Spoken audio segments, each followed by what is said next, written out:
Hey guys, welcome back. Some of you guys, or a lot of you guys that have been watching my pond videos have been asking,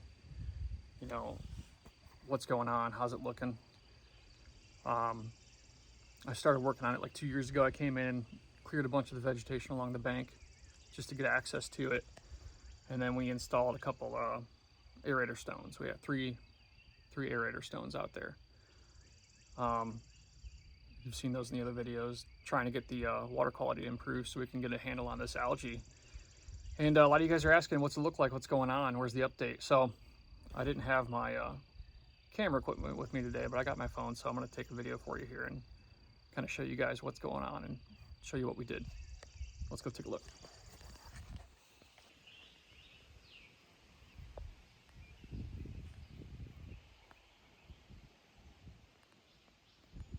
There it is.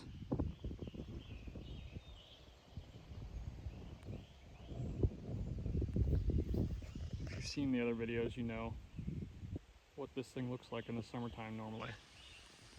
It's usually just completely covered with duckweed and watermeal and all that filamentous algae and everything underneath, that submerged algae too.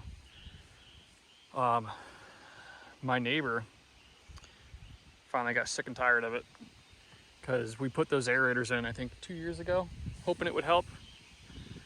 And they help with the water quality, or like for the oxygen for the fish, but they're not really doing anything to keep the weeds down. So he finally called a lake management company, and they came out, looked at it, and gave him some recommendations. And the first one was, I don't remember the name of it, but it was like a $3,000 application. And if you have inflow and outflow like we do, there's a stream down at that end that feeds this, and then it flows out over here through an overflow. Then you're just going to waste your $3,000 because all those chemicals are just going to go out when you get a rain. So the other thing he recommended was a product called Sonar, or no, sorry, not Sonar. It's called Clipper, and then you need a surfactant, and the surfactant they recommend is called Sidekick, but you could probably just use any surfactant you want. But he came in here with the Clipper, and he waited until like he had a good wind that kind of collected a lot of the stuff in one of the corners, and then he went through and sprayed half the pond with that Clipper. And then I think you had to wait a few weeks, and then you can come back and spray the other half of the pond. But as you can see, I mean, it basically killed all this stuff off. There's a little bit left over here, but that's dying. It's kind of turning like a whitish brown color, and same over there in that corner. There's a little bit left over there. He's done, I think 2 applications on it so far. You have to wait, so many weeks between, but it actually went through and it killed all the submerged algae too. Didn't hurt any of the fish. We didn't see any fish floating around dead. So, I mean, that's a success in my book, but I mean, we still haven't. Here's a fish right there. I don't know, you probably can't see it. Little bluegill. There he is.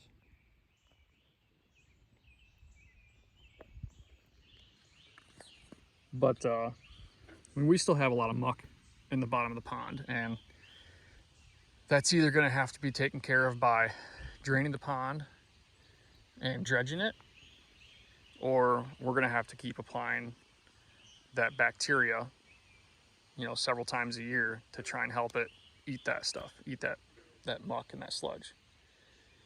It's just, that's going to take a long time, I think, to get rid of however much we have in here. There's a couple feet, probably 2 feet of muck and sludge in there. Or you can just, pop a hole in the dam, drain it, bring in a bulldozer, excavator. But then you're talking, thousands and thousands of dollars for that. So we're probably going to live with it like this for a little bit until I win the lottery, and we'll probably dredge it out. But until then, we're pretty happy with the results.